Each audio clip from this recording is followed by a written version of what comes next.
All right, guys, game 5. Here we go. The map is ESV Ohana, and in the top left part of it, in the red, representing Team NSHoSeo, it is SAN.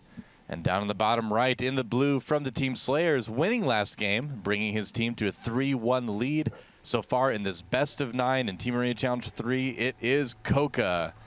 That is right. So we'll see what both these players have to offer. SAN deciding to pick Ohana, which is kind of a cool map choice, and this is a fairly flexible map. You have a few different options here, but it's very, very easy for Protoss players. Any of those maps that have destructible rocks leading from the natural over to the third, very, very easy for them to full wall off their natural and take a quick third if they want to, and that's more often than not what we see out of them. Zerg players, on the other hand, this is kind of a weird map to go for that 3 base.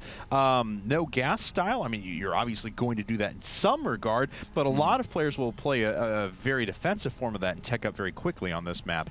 Yeah, it's a little bit awkward. It's not as awkward on a map like Entombed Valley for Zerg, but it is a little bit challenging to have to take your third in a place where you have to kind of go around the corner or go through these rocks that take a long time to take out with Zerglings early in the game. So it's a good map choice by SAN. And the thing is with SAN, you just don't know what he's going to throw at you. He has all sorts of weird builds in every single matchup, especially like Protoss versus Terran.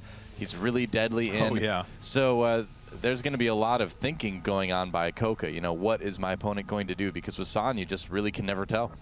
Looks like SAN is going to offer a 15 Forge up at the front. So 16 Forge, I apologize. He did start another probe there. So 16 Forge, no real surprise, but it looks like he wants to make sure that he's going to be safe. We do see some players going for Nexus first quite a bit on this map, and it is certainly possible to do so. So it looks like it's going to be 16 Forge, 17 Nexus, and then a cannon right afterwards.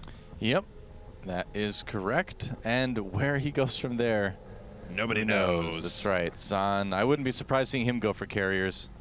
He's kind of crazy that way. Third base started, or second base rather, for CoCa started at the third base location, not even wanting to deal with the harassment from the probe that SAN could have done. There it is. There's a hatchery. And so he will take his natural expansion just a little bit later here, and probably going to be after a few Zerglings come out, just to make sure that if a pylon does go down or the probe tries to harass, he's not going to have a problem with it. But looks like SAN just going to kind of let that happen, not even scouting to see if there was a third base taken. Just kind of making the assumption so far, it looks like. Yeah, evidently. Yeah. And we've seen some players, some Zerg players, throw Protoss players for a loop. I mean, it's pretty rare, but it happens every once in a while. They block their natural, and they're just like, okay, here's a lot of gas. Let's see what we can do with 2-base tech or something like that. So, again, it is extremely rare, but it does happen. Well, there's plenty of Zerg players as well out there that are perfectly fine with waiting to take their natural expansion until they get a few Zerglings out on the map first. So then you take your hatchery at 20 supply instead of like 15 or 16. And then you take your third base a little bit later as well. Their SAN does come back in to scout that. That's good to always know if your opponent does take a third in ZVP. But yeah, basically, CoCa just kind of not worried about the natural. And at this point in the game, he doesn't really need to be. I would think that he's going to put that hatchery down. Yep, right about now. Yeah, there we go. And there it goes. So usually it's about 26 supply-ish when you put that third down, whether it's at your natural or at your actual third. Yeah, it was about right. It's about 40% of the way done, so that's exactly right. We do have that quick +1 coming up for SAN, so we have some flexibility, but inevitably it'll be some sort of early gateway pressure. Although some people are getting +1 to stay safe, and they'll start transitioning up to higher upgrades with a robo or something like that, making sure that they just have that much more oomph in their army whenever an attack does hit. Yep. Now, if we look at where CoCa has his overlords right now, obviously you always want the first one. Well, that's the second one, but the first one you want at the natural expansion to check for the gases, which he is doing, and you want his second overlord outside the base so that he can fly in and kind of find out what his opponent is doing. And, you know, you kind of base when you sack that overlord outside their main on when you see the gases going down at the natural. If you see the gases going down earlier, you want to send in the overlord a little bit later to see what later tech they have. If you see the gases not going down at all, then at least, you know, by 7 minutes, send the overlord into the main and check that then. Oh, yeah. And, yeah, it's getting to be about that. It's actually about 6.5 right now in CoCa, sending an overlord into the natural and the main, just to kind of scout things out. I feel like that's maybe a little bit early, but he'll be able to see the robo. Yes, robotics facility coming up. Now, going for only the third gas there is kind of interesting because we've seen some players that go after a warp prism right away to load up 4 sentries, head over. This is a pretty good map for that sort of sentry harassment.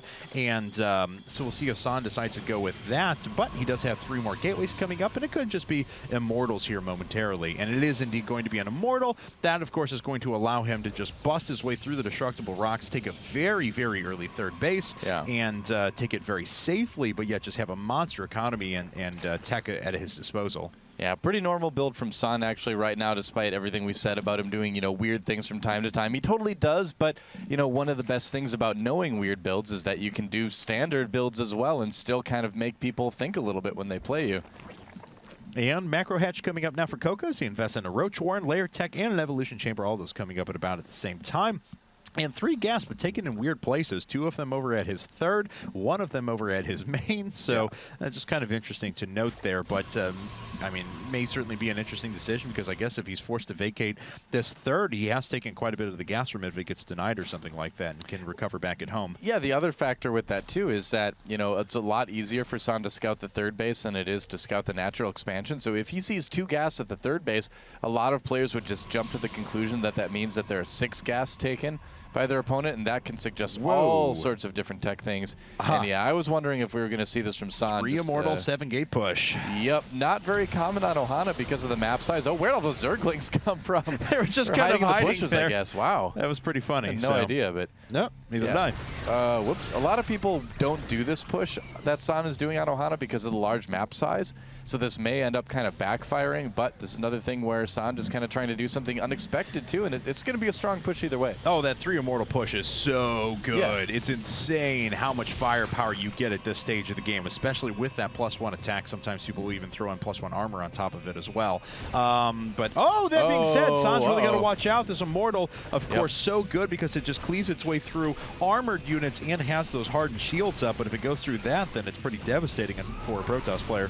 Yeah, some forward pylons being taken out by CoCa, but he may be being lulled into a false sense of security because there's a warp prism out right now for San, so he's not even going to need those pylons. He's like, I'm just going to make something that you can't shoot unless you have a queen. Well, that is very, very true. So there's a fair number of roaches out now, but of course, with the sheer firepower of Immortals, we're going to see if it's going to be enough for San. He's trying to roll his way up. There's the 3rd Immortal coming up, and he does pick up a few units up at the front, but needs to be able to start sequestering some of these more and more. Oh, pretty good force fields off to the side as well. It's going to allow him to pick apart these roaches. None of the Immortals have gone down critically, none of the sentries. There we go, finally. The units are being pulled off the line as well. The warping of Zealots has commenced, so we can start to go through those a lot easier. Yeah, he lost maybe 1 sentry there. Yeah, I think that one just lost was the first he had lost to the Zerg so far, but yeah, with that Zealot warping, he should be in great shape here. CoCa really scrambling down on supply right now, and San, man, that push with 3 Immortals is just so hard to deal with sometimes. Yes, it is. Like I said, that firepower, I have to say, those Immortals just have a staggering damage output. 23 kills on one, 22 on another before it goes down, 15 on the other. So just a huge amount of kills between them. 75 supply to 43. 26 workers have been killed. That Immortal's so brave. He needs to pull back and play a little bit more defensive here, I think. So brave. I know. Well, Spycrawler goes down, and so is this base. Yep, that's right. Now those gases are not going to be accessible by CoCa at all. San has put himself in an absolutely fantastic position. 5 more roaches on the way right now for CoCa, but he's just so down on supply. He lost so many drones that even if he has a larva to continue making a lot of units to defend with, he's just not going to have the resources very soon. No, he's not. And even if he tries to move around, I mean, he has no reinforcements to cut off, unfortunately, because everything's coming out of the warpers. Until he gets Queen over there, he can't really deal with it. And, picking up that sentry right in time. Very nice control there. So San keeping that alive. And he's just going to kind of march to victory here as he knocks out this hatchery. Yeah, unfortunately for CoCa, that's what it looks like. San, with just a very basic, very strong 2-base timing, wins the game. GG. And NSHoSeo takes their 2nd game of the set. Yeah, we've got an exciting series on our hands right now. The players have been keeping it pretty close here.